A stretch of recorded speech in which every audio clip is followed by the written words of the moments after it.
Hello friends, there are many fundamental and financial parameters by which you need to look at for seeking your investment decision. So any investment decision would rely only on these financial parameters. So we are talking about one financial parameter known as EBITDA. Now what is EBITDA? EBITDA is earnings before interest, tax and depreciation. That is, we are not deducting any of these items while calculating EBITDA. EBITDA is calculated when you subtract from your total sales, you subtract total expenses and you add back interest, tax and depreciation.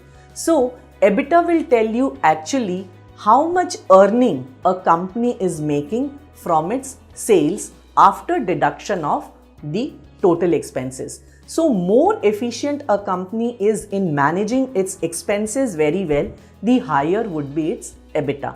Now, if the EBITDA for any company goes on growing constantly, then you can anticipate that that company is going to do very well. Now, how do you calculate EBITDA growth? We can find out EBITDA growth calculated from the balance sheet statements. So you take profit and loss account of this present year and then you take the profit and loss account of the last year. So when you calculate EBITDA as I have told you, so you get EBITDA both for 2018 as well as for 2017. So that you have to calculate the difference between the two EBITDA and divide it by the last year's EBITDA. Into 100, this will give you the EBITDA growth. Now, when we are comparing any company, we have to do it in the same sector and we take what? Consolidated financial statements to calculate it in a very scientific way.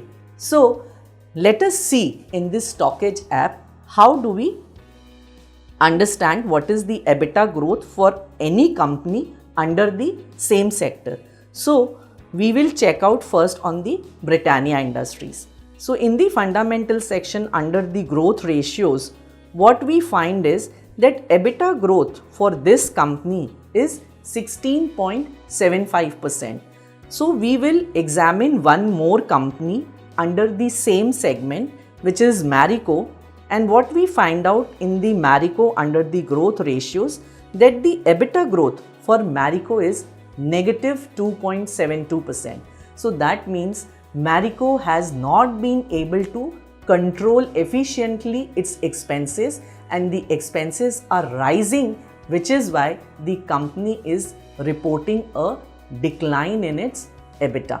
So that means Britannia is a better managed company than Marico. So this is just one parameter to evaluate whether you should be investing in Britannia or not.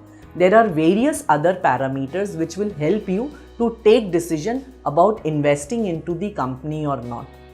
So if you want to read more about the EBITDA growth, you can log on to blog.stockage.com, visit our website, read all about it and stay informed as a better investor. Thank you.